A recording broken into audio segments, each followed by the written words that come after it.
"You're terrible at cooking, James. Go freeze outside with your failed meal," she yelled, slamming the window shut and locking it. I hurried to the window, pleading for James to open it as I pounded on the glass. But he just smirked and closed the curtains. The cold started to creep in, and I began to shake. My body, warm just moments ago from the heater, was quickly losing its heat. What will happen if it stays this cold? Even my baby inside me. I was about to faint from the freezing cold when someone suddenly reached out to help. "Are you okay?" The next day, I came back home with him. James was outside, freezing naked. I was stunned at the sight, but Liam stepped forward. "Isn't that what you said? If you can't cook properly, then freeze outside." Liam gave James a stern look and spoke in a cold tone. James, shivering in the yard, could barely muster a response. "I'll call for an ambulance out of kindness. Emily, do you have anything to say to him before it arrives?" I nodded and stepped closer to James. "My name is Emily Smith. I'm 28 years old and stay at home. When I was working, my mom got sick and passed away. Then, my dad suddenly died from a heart problem. I was left all alone since I'm the only child. It was really hard being by myself, but I kept busy with work. Emily, are you okay? You seem stressed." During that tough time, my husband James was there for me. He comforted me when I felt sad and alone. Eventually, we fell in love and got married after dating for a few years. "We're so happy to have such a wonderful woman in our family," my in-laws said. "James, you've brought home a great lady." After our wedding, I moved in with James' family, and we all got along great. "Emily, I saw a new cafe near the train station on TV. Let's check it out sometime," James suggested. "Sure, I'd love to." I especially bonded with my mother-in-law, and we made it a tradition to go out for a meal once a week. I also connected well with my father-in-law, who enjoys cooking, and we've cooked together in the kitchen a few times. "I'm happy you're getting along with my family, but what about my younger brother? He can be a bit of a handful," James asked. "Oh, he's fine. Liam, my brother-in-law, and I don't talk much because he works from home and stays in his room most of the time. But when I showed interest in his work, he explained it to me in detail. So, I've been getting along well with James' family." A few years later, I found out I was pregnant with James' child. Because of how bad my morning sickness was, I decided to quit my job. "I think that's a good call. Don't overdo it," James agreed. Deciding to quit wasn't just my choice. I talked it over with James' family. Both James and Liam make enough money for us to live comfortably. I also have savings, and with my father-in-law working and my mother-in-law having a part-time job, quitting my job won't cause any issues. "Wow, pregnant women have it easy. No work, no complaints," someone remarked. Lately, James has been complaining about me not working. But during our discussions about me quitting my job, James was actually the one who suggested it first. He said, "You're just freeloading without a job, acting all high and mighty." "Who's acting high and mighty?" "I'm the one who always cleans up after you," I retorted. I've always been competitive, so I wanted to prove James wrong. "If you had a problem, you should have spoken up during our discussions. You were the one who brought it up, right, James? Instead of complaining, focus on your own responsibilities." My parents-in-law agree with me and support my decision. James feels left out. He and Liam don't get along, so Liam never supports James. James looks down on me because I work from home. He doesn't listen to me and doesn't think I'm helpful. Liam whispered this, which is why he doesn't join our conversations. James doesn't like this, and when we're alone, he complains even more. Just because my family likes you doesn't mean you should act all high and mighty. I'm not acting that way. Everyone is just being reasonable. Even when it's just the two of us, I never used to lose arguments to James. But when the morning sickness started, I lost the energy to argue. Pregnancy isn't an illness. If you're not working, James thinks you're just lazy. I agree.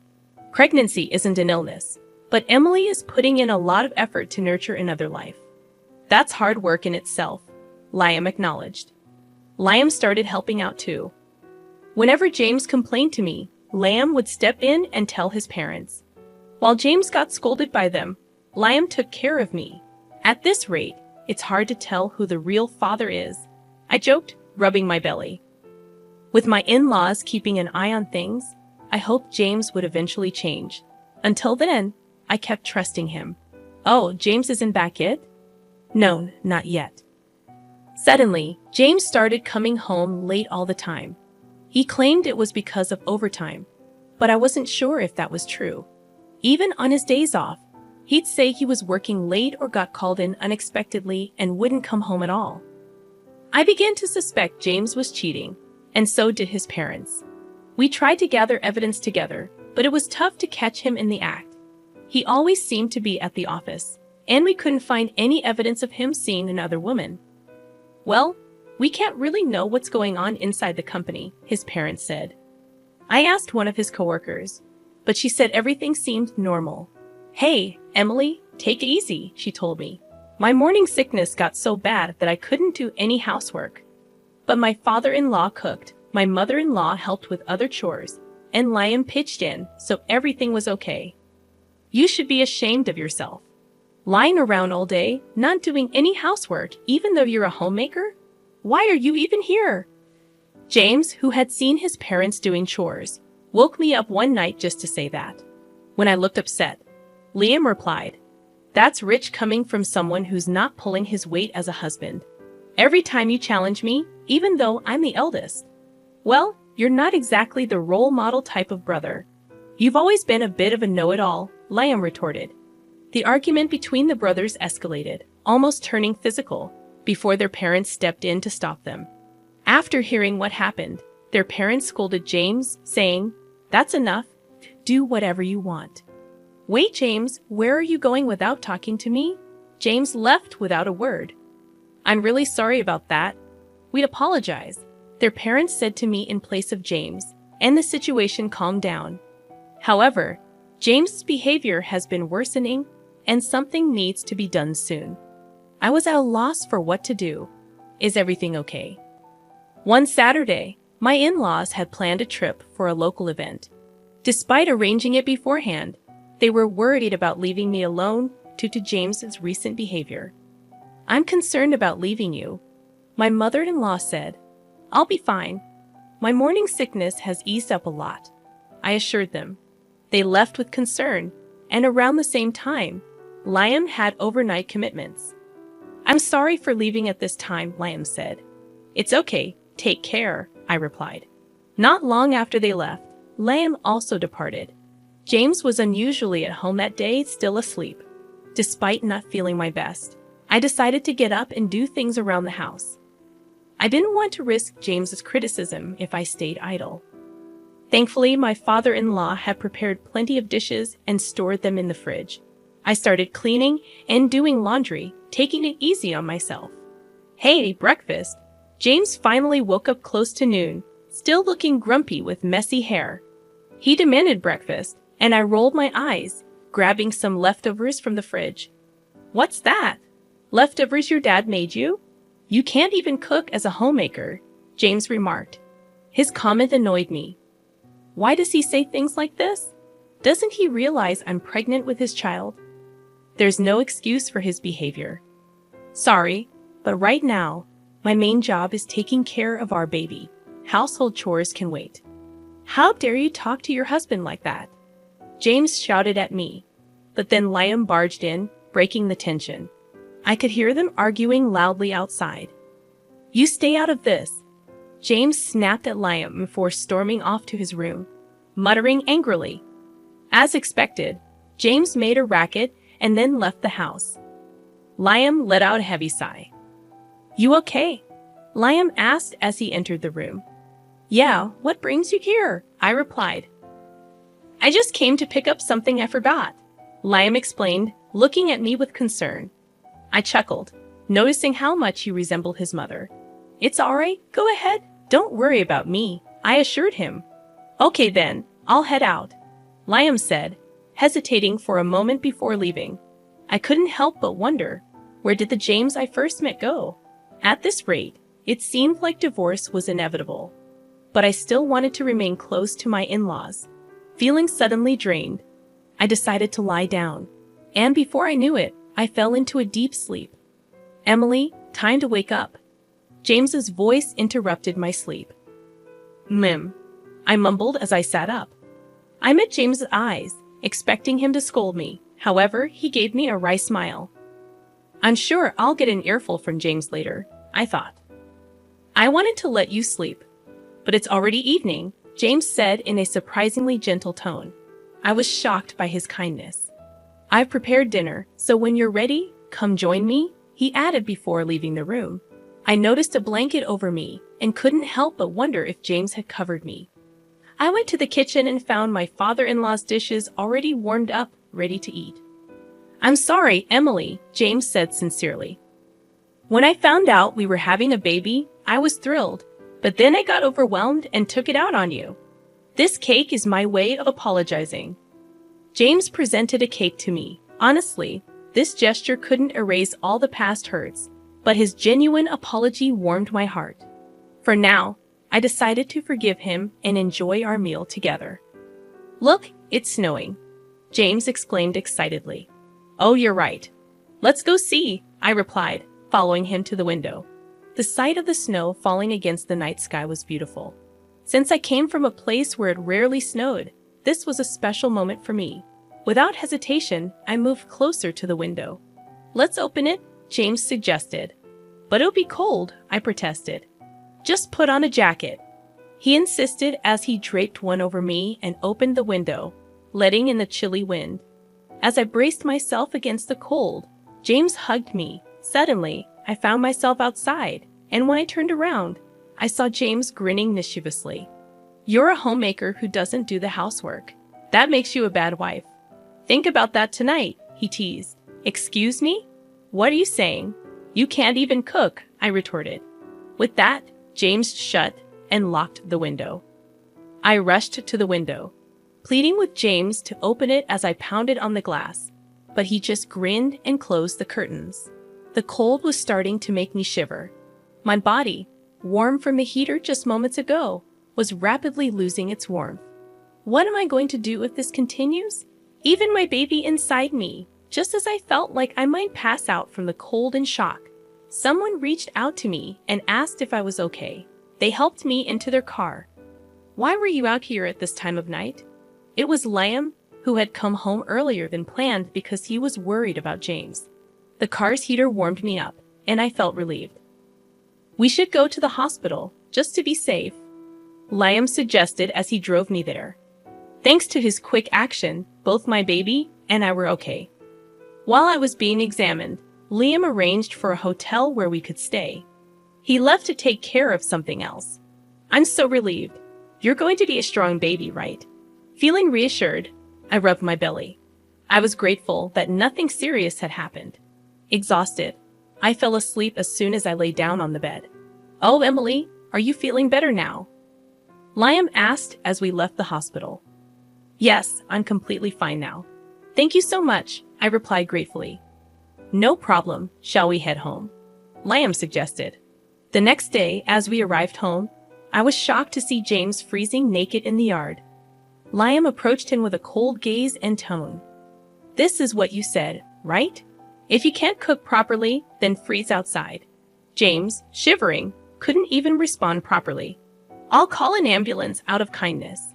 "Emily, do you want to say anything to him before it arrives?" Liam asked me. Nodding, I stepped closer to James. "It's because of you that our baby was almost in danger. I will never forgive you. Just wait," I told him firmly. James was taken to the hospital. Later, I asked Liam what happened last night after he dropped me off at the hotel. Liam returned home alone and found James sleeping in the living room, naked with another woman who seemed to be his mistress. James had brought her home, thinking we wouldn't be there, and with me locked out, he seemed confident. Liam, furious, threw James out of the house in his birthday suit, telling him to think about his actions. Then Liam interrogated the shocked mistress, gathered evidence, and sent her back to her place. It turned out she had a family too. By the time Liam informed them of everything, dawn was approaching. He took a short nap in the car and then came to pick me up. That's how everything unfolded. I've talked to my parents. They said they're coming home today, Liam told me with a gentle smile, staying by my side until they returned. It's going to be okay now, Liam. Thank you so much, I said gratefully. Nah, I just did what needed to be done. Thanks to him, I could feel safe at home, Liam replied. I'm so sorry, that idiot. I can't apologize enough. James immediately apologized upon their return and faced their wrath. James was forced to pay child support, and it was decided that he would be kicked out. I'm so sorry. It was just a mistake, Emily. I truly love only you, James pleaded, but I ignored him. I wish he'd stop treating me like a fool, I thought to myself. Suddenly, James became aggressive, raising his hand at me. Enough is enough, my damn son. Liam intervened, grabbing and twisting James's arm. With the help of my father-in-law, James was easily overpowered, and I felt relieved. I really just lost my mind for a moment, Emily, James said remorsefully as he was thrown out by the two men, while I was comforted by my mother-in-law. He was pathetic until the very end, I thought to myself. As for James, that's all I ever thought. By the way, Liam's pretty strong, isn't he? Considering what just happened and how he tossed a full-grown man outside, Emily remarked. Oh yeah, he used to do combat sports back in the day. I wouldn't recommend trying that move on just anyone though, Liam said with a smile. Emily felt a flutter in her heart at his smile, and her mother-in-law laughed upon noticing. With such good looks and strength, it's surprising he doesn't have a girlfriend, her mother-in-law teased. Liam bashfully looked away, which Emily found endearing. From then on, Emily decided to stay and be cared for in her in-laws' home since she had no other family or reliable person to turn to. If you'd allow, I'd love to hold your baby, her mother-in-law said. Of course, anytime, Emily replied. Right now, the four of us are eagerly awaiting the birth of my precious baby, Emily thought to herself. Talking to Liam, Emily found out that James the Fair was with a junior from his office. No wonder she wouldn't spill the beans when asked, Emily thought. The two of them were sneaking around and getting cozy at various spots. Once I reported it to the junior's husband, he did a thorough investigation. With that evidence, my divorce process went smoothly. Both of them got fired for fooling around during work hours and for claiming their dates as business expenses, Emily recounted. Thank you for all the help, Emily said to Liam. Well, it's only natural to want to help someone you love, right? Liam replied, his face turning beet red. Wait, what? Emily was surprised, and both of them blushed. Then Emily found out that Liam had feelings for her for a long time. I always thought I should hide these feelings, Liam confessed. I never imagined he felt that way about me, Emily thought. Honestly, I'm not ready to be in a relationship like that right now, Emily said. I understand, but if you can wait a bit, I want to explore these feelings, Liam said. Emily smiled, and Liam smiled back happily. I'm going to do everything I can to make you see how much I care, Liam declared. Okay, I'll be ready for that, Emily replied. Liam's parents overheard their conversation during dinner, which was really delicious. Looks like Liam has a girlfriend now, his mother teased. Liam blushed and responded playfully. Both his father and I laughed at that, Emily remembered. Afterwards, I gave birth to our lovely daughter right on time, Emily proudly shared. She's so cute.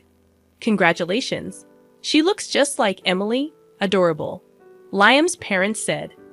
I don't want to let her go, Liam said happily, embracing his role as a father.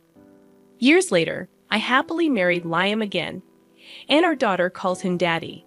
Liam adores her, Emily remembered fondly. I think our next child will be a boy, Liam guessed. Yeah, that would be cool if he's like me. But having a boy who looks like you would be awesome too, Liam added. I'm pregnant with our second child now. Our daughter is thrilled about becoming a big sister, Emily said happily. We're all thinking of names together. It seems like our daughter's suggestion might win, Emily laughed.